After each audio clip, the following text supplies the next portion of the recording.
မြက်တွင်းတွေကတော့မြည်နေတာမဲမဲနဲ့မြက်တွင်းမဲတာတော့ဒါ original ပေါ့နော်ရင်ကလေးကလည်းမြက်တွင်းမဲရတယ်ကိုလောက်ရတဲ့အလောက်ကလည်းစောစောစီထားရတဲ့လောက်စောစောစီမနက်၈နိုင်ထားမနက်၈နိုင်လောက်စင်းတာမနက်၈နိုင်ကတော့အလောက်ကိုရအောင်သွား၈နိုင်ရပါကွယ်၈နိုင်ရောက်သွားရတဲ့9နိုင်ခွဲအဲကန်တွေထားပြီးတော့ညီ9နိုင်ခွဲထားပြီးတော့အဲ့ဒါလောက်စင်း9နိုင်ကနေ9နိုင်ထိပ်ကိုကြားထဲမှာ2နိုင်ရှိနားချက်ရှိတယ်လောက်နေလောက်ချိန်က12နာရီပေါ့တနေ့ကုန်တနေ့ကန်ပဲဒီအလောက်ပဲလောက်နေရတယ်နော်ဒါပြီးပြင်ကိုတလားဆိုရင်26ရက်လောက်ရတယ်26ရက်ဒီလောက်ပြီးလောက်ဒီလောက်ပြီးလောက်ရတယ်ဆိုရင်ဟိုကျောင်းသားတယောက်ကဒီစာကိုထက်ခါသင်ရဆိုရင်တပတ်ဆိုရင်သူမှတ်မိကွယ်နော်ဒါပေမဲ့အခုလောက်နေတာဒါပြီးမဲ့လောက်နေမမှတ်မိဘူးနောက်နေ့ရဝိုင်းနေတယ်မှာပြီနောက်တစ်နေ့လေထက်ခါဒီစကားပဲပြောရတယ်နောက်တစ်နေ့လည်းဒီထက်ခါဒီစကားပဲပြောရတယ်ဆိုဘယ်လိုလောက်နော်တခါတည်းကျတော့စဉ်းစားရတော့နော်ကိုယ်တွေလည်းဒီလိုတင်ရတယ်ပဲလေဘယ်သူကမှရလာကြရတက်တယ်ဆိုတာမရှိတယ်ကိုယ်လည်းတင်ရတယ်ဆို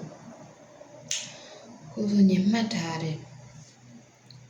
တော့ပြီးအလုံးနဲ့ပတ်သက်ပြီးသူများကိုမပြောစီချင်ပေါ့နော်ပြောမခံစီချင်ပေါ့လေဒါကြောင့်မှတ်ထားတယ်သူများလည်းကိုယ်မပြောစီချင်ဘူးမသိညီလည်းမေးတယ်အလောက်ကမသိညီမေးဟာလဲလူကြီးတွေကတော့ပြောတယ်မတက်ရင်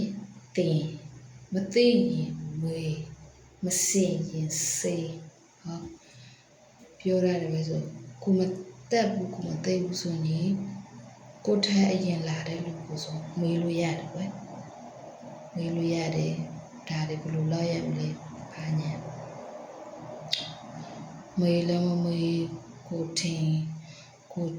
ရကိုလောက်တယ်ကိုထင်ရကိုစားနေကိုစိတ်ကဖြစ်နေကိုလောက်ရတယ်ဆိုလိုလောက်နော်အလုံးမှာကကြတော့အဲ့လိုမျိုးတရားနဲ့တရားချိတ်ဆက်မှုမရှိဘူးဆိုရင်လောက်ရတာစင်မပြောဘူးပေါ့နောက်ဘူးကိုကလည်းဒီလောက်ကိုတစ်လမှာ26ရက်တောင်လောက်ရတယ်ဆိုရင်ဒီ26ရက်တွင်မှာဒီလိုမျိုးခက်ခဲနေတရားနဲ့တရားမကူညီဘူးမဖေးမဘူးဆက်ဆက်မှုမရှိဘူးအလောက်မပြောတော့ဘူးနော်လောက်ဝင်ပြောရတဲ့ကြရင်ကြာကိုယုံကြည်မှုမရှိဘူးအလောက်ရတယ်